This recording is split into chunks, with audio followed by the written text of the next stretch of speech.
Dootha media power of news. నమస్తే, welcome to Dootha media. నేను పవన్. రాజా రఘువంశీ హత్య కేసు కొత్త మలుపు తిరిగింది. మేఘాలయ పోలీసులు నిర్వహించిన దర్యాప్తులో సోనం రఘువంశీ సంజయ్ వర్మతో గంటల తరబడి మాట్లాడినట్టు వెల్లడైంది.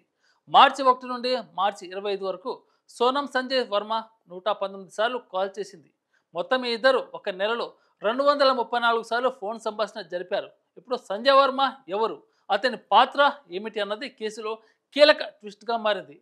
మే 23న షిల్లాంగ్లో రాజా రఘువంశీ హత్యకు గురయ్యాడు. కేసులో సోనం సహా 5గురిని పోలీసులు అరెస్ట్ చేశారు. షిల్లాంగ్ పోలీసులు ఈ కేసుని సీరియస్గా తీసుకొని అనుసంధానాలను పరిశీలిస్తున్నారు.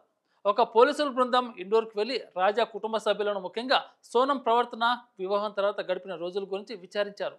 రాజా సోదరుడు విపిన్ రఘువంశీ తల్లిని కూడా ప్రశ్నించారు. సోనం 4 రోజులు వారి ఇంట్లో ఉండగా ఆమె ఎలా ప్రవర్తించింది, కుటుంబ సభ్యులతో ఎలా మాట్లాడింది అన్న విషయాలు పోలీసులు తెలుసుకున్నారు.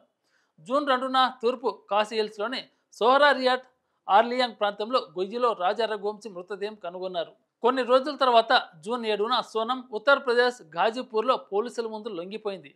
ఆమెను పాట్నా, కోల్కతా, గౌహతి దారుల ద్వారా షిల్లాంగ్ పోలీస్ స్టేషన్కు తీసుకొచ్చారు. మిగిలిన 4 నిందితులకు కూడా షిల్లాంగ్ తీసుకెళ్లారు. జూన్ 11న నిందితులిద్దరూ షిల్లాంగ్ సెషన్ కోర్టులో హాజరుపరిచారు. సోనం తన భర్త మరణంతో తన పాత్రను అంగీకరించింది. మేఘాలయ పోలీసులు ఆమెను తన ప్రేమికుడు రాజ్ కుష్వాహాతో కలిసి పర్యవేక్షించినప్పుడు ఆమె నేరాన్ని ఒప్పుకున్నట్లు తెలుస్తుంది. ఇలాంటి మరిన్ని అప్డేట్ కోసం చూస్తూనే ఉండండి Dootha media. Thank you. For more updates please subscribe Dootha media.